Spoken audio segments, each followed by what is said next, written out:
Hi guys, आज हम लोग 2020 में आई हुई साईफाई हॉरर मूवी अ क्वाइट प्लेस पार्ट 2 को यहाँ पे रिकैप करेंगे। पार्ट 1 में मैंने ऑलरेडी रिकैप करा हुआ है, उसका लिंक मैं आपको ऊपर आई बटन में दे दूंगी, तो आप चाहो तो उसको भी जाके देख सकते हो। इस पर्टिकुलर मूवी की IMDb रेटिंग 7.2 आउट ऑफ 10 है और ये रॉटन टमेटो पे 91% फ्रेश है। ये मूवी आपको Amazon prime video, ZEE5, Netflix तीनों जगह देखने को मिल जाएगी। हमारी यहाँ पे मूवी की शुरुआत होती है और हम लोग यहाँ पे लिटिल लीग बेसबॉल गेम को देख रहे हैं जो न्यूयॉर्क के एक छोटे से टाउन में हो रहा है जिसका नाम है मिलब्रुक। हम यहाँ पे दोबारा से एबट फैमिली को देख रहे हैं जहाँ पे वाइफ का नाम होता है एवलिन, हस्बैंड का नाम है ली, उनकी जो डेफ डॉटर है उसका नाम होता है रीगन और उनके दो बेटे हैं मार्कस और बो। और जब गेम चल रहा होता है तो वहाँ पे जितने भी लोग होते हैं वो लोग यहाँ पे बहुत ही अजीब सी चीज होते हुए देख रहे हैं जहाँ पे काफी अजीब सा मिट्योर जैसा दिखने वाला एक ऑब्जेक्ट अर्थ की तरफ आ रहा है और जल्दी हम देखते हैं कि वहाँ पे एक्स्ट्रा टेरेस्ट्रियल क्रीचर्स निकले हैं उस मिट्योर से और जो भी उनके रास्ते में आ रहा है सबको वो लोग स्लॉटर कर रहे हैं। जैसा कि हमने पहले पार्ट में देखा था, ये जो क्रीचर्स हैं इनकी जो स्किन है बहुत ही ज्यादा मोटी आर्मर्ड है, इनका बहुत ही तेज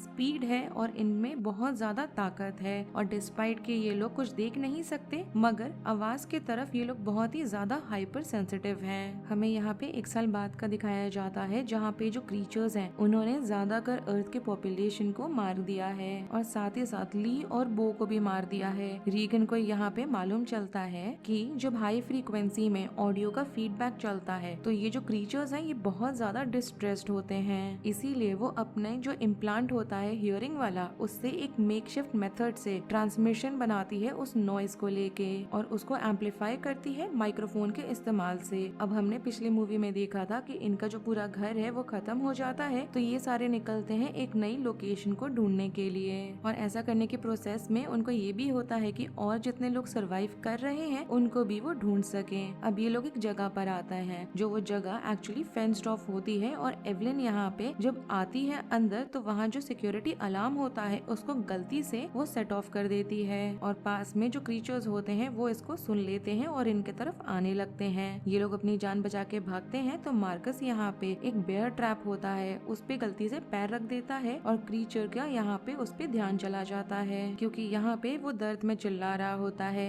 रीगन और एवलिन यहाँ पे उस क्रीचर को मार देते हैं, मार्कस को फ्री करते हैं और फिर एक अबैंडन पड़े हुए स्टील फाउंड्री है वहाँ पे पहुँचते हैं। वहाँ पे हमें एक और आदमी को दिखाया जाता है जिसका नाम है एमेट। वो यहाँ पे उन लोगों को अपने sound proof underground hide out में लेके जाता है। हमें यहाँ एमेट का मालूम चलता है कि रिसेंटली उसके फैमिली को उसने लूज करा है और उसने यहाँ पे अपने लाइफ को लेके और लाइफ इन जनरल को लेके काफी सिनिकल आउटलुक रखने लगा है। इसी वजह से वो इन लोग को और ज्यादा मदद करने को मना कर रहा है। मार्कस को यहाँ पे एक गाना बजता हुआ सुनाई देता है जो रेडियो पे चल रहा है और एमेट यहाँ पे उसको बताता है कि ये जो गाना है ये पिछले 4 महीने से कॉन्टिन्यूअसली चल रहा है। यहाँ पे रीगन डिटरमाइन करती है कि ऐसा होना मतलब कि पास के आइलैंड में सर्वाइवर्स हैं और ये लोग अगर एक दिन ट्रैवल करेंगे तो साउथ ईस्ट वाले इस पर्टिकुलर आइलैंड तक पहुंच सकते हैं। जिसके बाद वो एक थ्योरी भी बनाती है जहां वो बोलती है कि अगर वो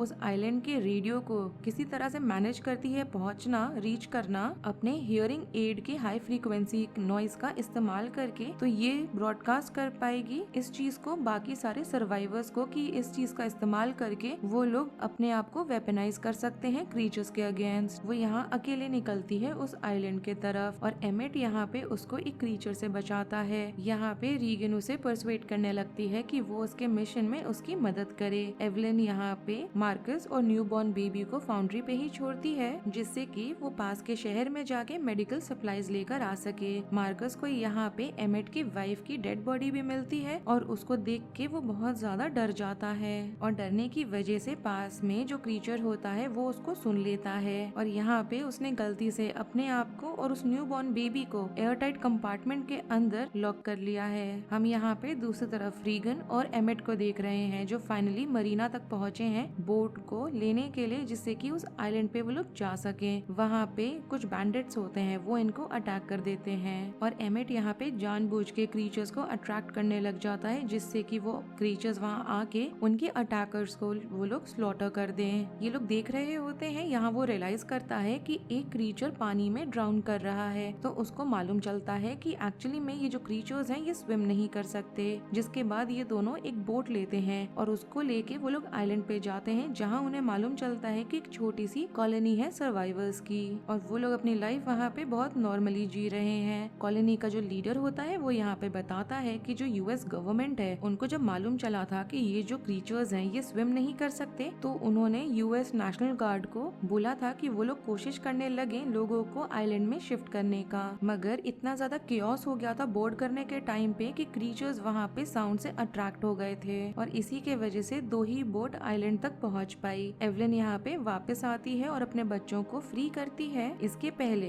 कि एयर टाइट कंपार्टमेंट में वो लोग सफोकेट करके मारे जाएं। जिसके बाद वो तीनों बंकर के अंदर जाके छुपते हैं और जो क्रीचर है वो फाउंड्री के अंदर उन्हें ढूंढ रहा है। अगले दिन हमें आइलैंड का दिखाया जाता है जहाँ पे जो क्रीचर है वो आइलैंड पे ड्रिफ्ट होते हुए आ गया है और कॉलोनिस्ट को यहाँ अट्रैक्ट करने लगा है। और इतना ही नहीं, उस कॉलोनी का जो लीडर है उसको वो यहाँ अटैक करके मार डालता है। हम लोग यहाँ पे रीगन को देखते हैं जो रेडियो स्टेशन पर होती है और हाई फ्रीक्वेंसी नॉइस को वो ट्रांसमिट करने लग जाती है स्टेशन के सिग्नल का इस्तेमाल करके। ऐसा करने की वजह से जो क्रीचर्स हैं वो वापस से काफी डिस्ट्रेस में आ जाते हैं, जिसके बाद एक मेटल पोल का इस्तेमाल करके वो क्रीचर को मार डालती है। वापस फाउंड्री में हम देखते हैं कि मार्कस यहाँ पे रीगन के ट्रांसमिशन को पिक कर रहा है और उसी हाई पिच फ्रीक्वेंसी को प्ले करने लगता है अपने पोर्टेबल रेडियो के थ्रू, जिसके बाद उस क्रीचर को वो गोली मार के मार डालता है। रीगन वहाँ पे अपने हियरिंग एड को कनेक्टेड छोड़ देती है रेडियो स्टेशन के माइक्रोफोन से, जिससे कि इस सिग्नल को ये लोग हर जगह पे ब्रॉडकास्ट कर सके और बाकी लोग इस चीज को वेपनाइज कर सके क्रीचर्स के अगेंस्ट। और इसके साथ ही इस मूवी का रिकैप यहीं पे खत्म हो जाता है। अगर आपको ये रिकैप पसंद आया हो then do like the video, subscribe to my channel, share it with your friends and don't forget to follow me on Instagram. Link आपको नीचे डिस्क्रिप्शन बॉक्स में मिल जाएगा। Thanks for watching, bye.